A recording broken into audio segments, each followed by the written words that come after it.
One of the most frustrating things about politics and covering campaigns, and you see these candidates both left and right, they go out there, they give these amazing speeches, and they say, we're not going to let so-and-so push you around.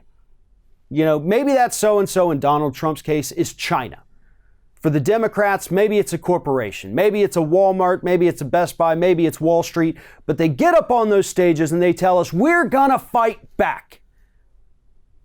But then every time, once they get into power, they're like, we've looked at it a little more. I don't know if we can do this. We'll have some kind of compromise here and maybe a slap on the wrist, a little fine they can write off. It's very, very different, obviously, when these candidates get face to face with these executives that they promised us they were going to hold accountable. Except for this week. This week, we saw what leadership looks like. We saw a politician refuse to stand down when he was looking into the eyes of one of the greediest corporations in this country. That person was Bernie Sanders, and that company was Walmart.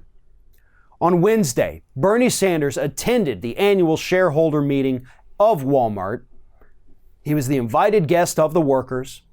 So he stood there in that meeting, stood up, looking into the faces of the executives and the shareholders, the people who run this country, the multimillionaires who are screwing over their workers.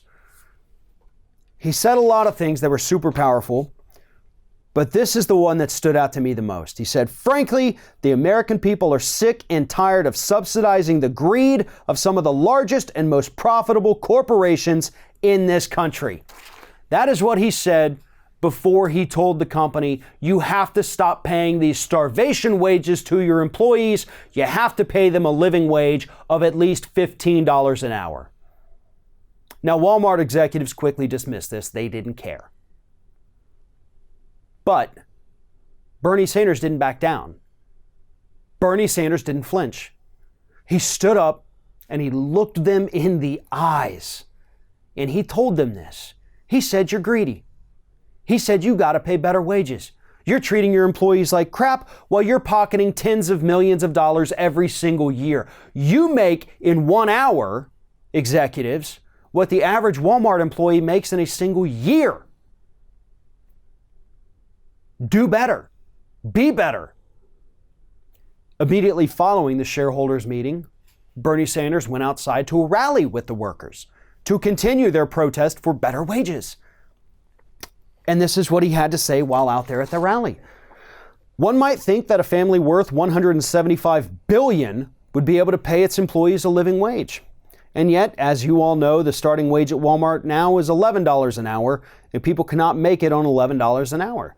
You can't pay rent, you can't get health care, you can't feed your kid or put gas in the car on $11 an hour. So all we're saying to the Walton family in Walmart, pay your workers a living wage. There's a lot of critics of Bernie Sanders out there who somehow think that Bernie Sanders is only in this for himself, that he's only running because he's got a huge ego that he wants to feed. Let me tell you what we saw this week. We saw a man who's unwilling to back down in the same room, face to face with the very people he has vilified for years. He didn't get all clammy. He didn't say, hey, we need to have a talk and maybe, work out some kind. No, he flat out looked him in the eye and said, this is what you've got to do. How many other people running for president on the Democratic side right now would have the courage to do that? Maybe one of them. Maybe two. Maybe two. Besides Bernie, and that's it. He showed us what a leader looks like this week. He showed us what somebody who actually gives a damn about the American public and their struggles, what they look like. And so my message is this.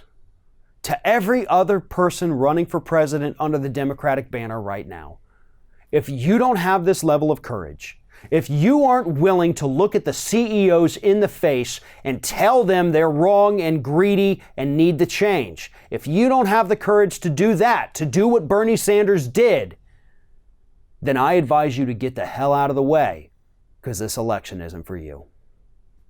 Thanks for watching, everybody, and don't forget, if you like what you see here, like, comment, share, and subscribe to our channel. And now you can also become a member of Ring of Fire and get exclusive early access to certain Ring of Fire videos all throughout the week. Just click on the little join button right below the video.